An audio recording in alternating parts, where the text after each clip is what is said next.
Hi students, so this is the lecture that I was supposed to be doing on YouTube live, but having technical difficulties. I'm not so sure what happened.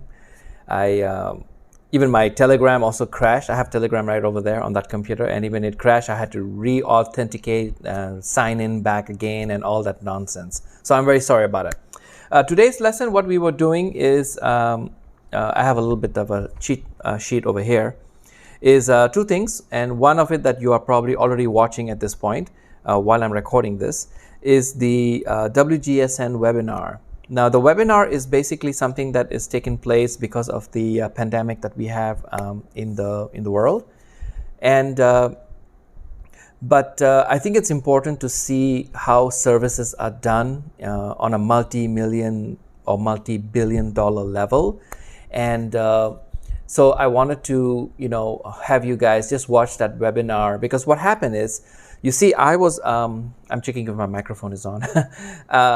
I was looking at it and I wanted to kind of like edit it for content, like bring it down a little bit instead of you watching the whole thing. And I was watching the whole thing and I was like, you know what? It's really, really cool. I mean, the whole thing is really important. Like, why should I cut it down and edit it for you? You should just watch the whole thing. So that's why I just thought, let me just, throw the whole thing in there on Telegram for you guys to watch. It's, I think, 45 minutes. I think 40 minutes or 45 minutes. But at least on a professional level, you can actually see how they are actually, presenting something, trends and forecasting. They do a webinar. And sometimes they do a private webinar only to their clients.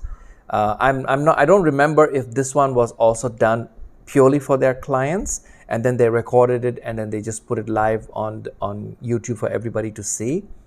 But they will also do a similar thing where they will actually customize the entire presentation to the one particular client that they are working with.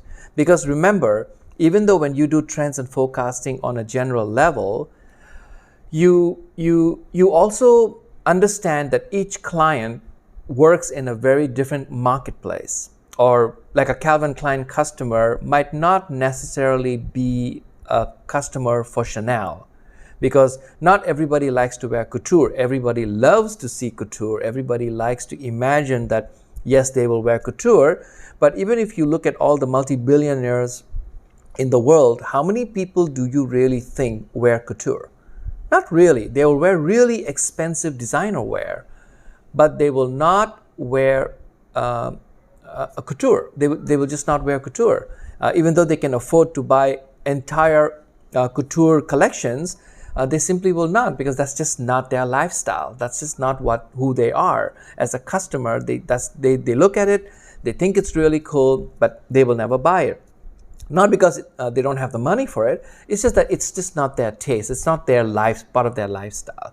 So trends and forecasters, people working in this business, understand that. So what they do is they try to build in some kind of a bridge between couture or very expensive to ready-to-wear clothing, and they try to make sure that they can actually naturally, of course, bring the trends that is up there in the couture level and bring it down, like they water it down a little bit so that it meets the satisfaction of people like you and me. Like, we may look at it, and if we go to a store and we look at a color, we might look at it and we might say, wow, that's really cool. But we don't realize that that color originally came from the couture catwalks of Paris, for example, or Milan, or New York or Tokyo, anything of that sort.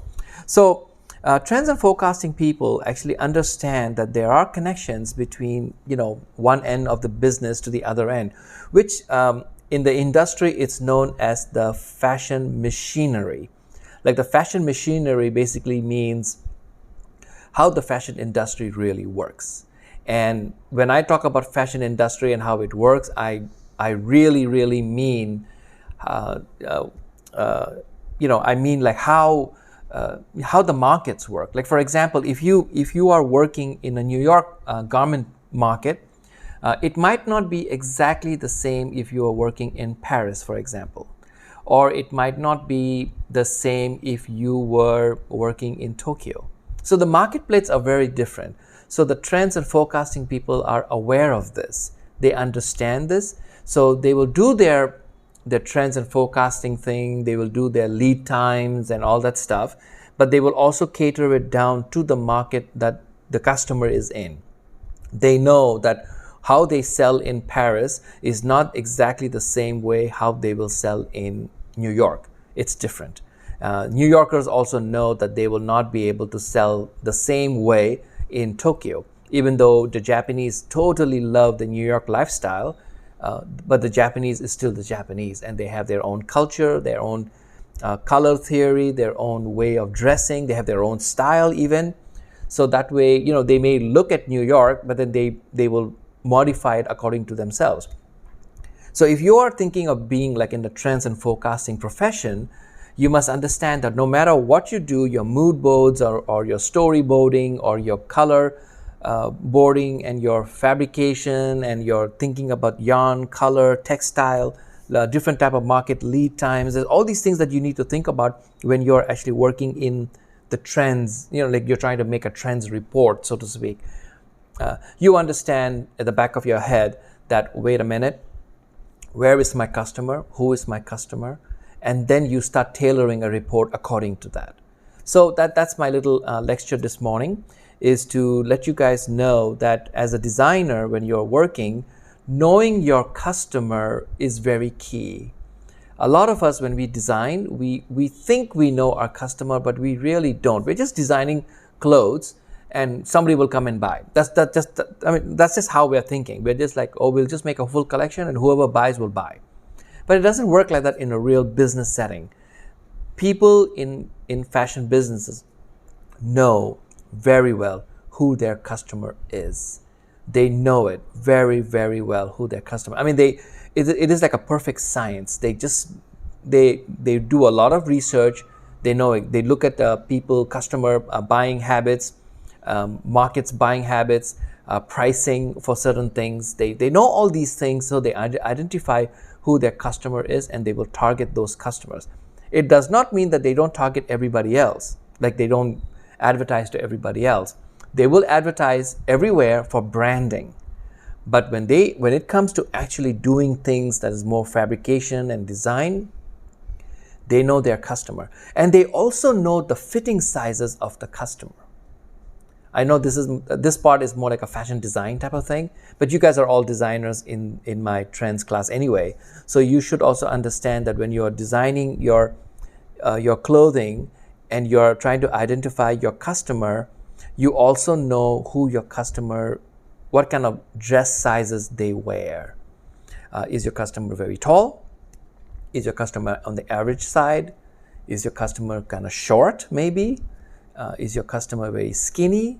She's medium, or maybe she's a little bit more, voluptuous. But there are all these different things that do factor in your design. So when a trends and forecasting person is actually going to talk to you as a client, they will ask you, who is your customer? They want to know who's your customer. So that way they can tailor their report so that way it matches the customer that you are selling to. Like if I'm selling to men's, I will not necessarily want to read a report for women's wear. It does not mean that I don't read it. I'm just saying that menswear is totally different from women's wear. So I would want to read the menswear report first. And then I will of course look at women's wear and find out what's going on in the women's world.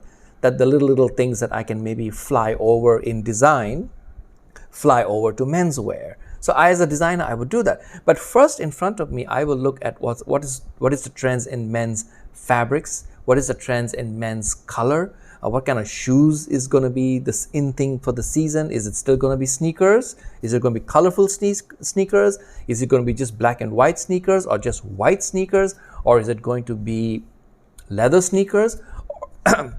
Or is it going to be leather shoes? Which one is it going to be? So, it's like one of those things where as a designer, you definitely want to make sure that you identify who your customer is, even though your customer might be more than that, but you still want to really spend some time and say, okay, I am selling to those people right there. That's who I'm trying to target. If somebody else comes and buys, I have no problem with that. But those are the customers that I really want to focus on. And then you get what is known as the size fit. You understand what is the size numbers, the technical numbers, so that way when you're designing something, you're keeping those numbers in your mind. So you're not designing something that is too skinny because it looks really nice, but your customer is not skinny. Your customer is actually a normal person. So, like these are the little things that as a designer, we need to fight and we need to research into it as we work with trends and forecasting people. Okay. Now, my ending part is, and I will put it on Telegram, of course, is the Weebly setup. Okay. As far as your project is concerned for finals and from now going forward, what we are going to do is we are going to set up a Weebly website. And I will put some links in Telegram so that way you guys can familiarize. I mean, a lot of you who are in my class right now have done Weebly with me before, except maybe for Fashion Design 2. But then Fashion Design 2 students, we will talk about that a little bit more of how to set up Weebly. It's free. It doesn't cost anything. So please do take your time to learn it. That will be your assignment today, is to set up a Weebly website.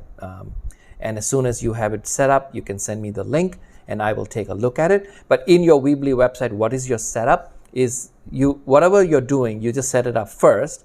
But what is important is I want to see the ending page, which is basically a picture of you and a little bit bio of you. I want that thing set up first. And then everything else we will set up as we go through the lessons week by week. Okay? Thank you very much. Once again, I apologize for today's technical glitches. Everything looks fine right now while I'm recording this actually. So maybe it was the internet. Maybe that's why the glitches actually started multiplying, because the internet was kind of bad. So thank you very much once again, guys. And of course, I hope to do Zoom later with you and maybe talk with you guys more in Zoom. Thank you. Bye-bye.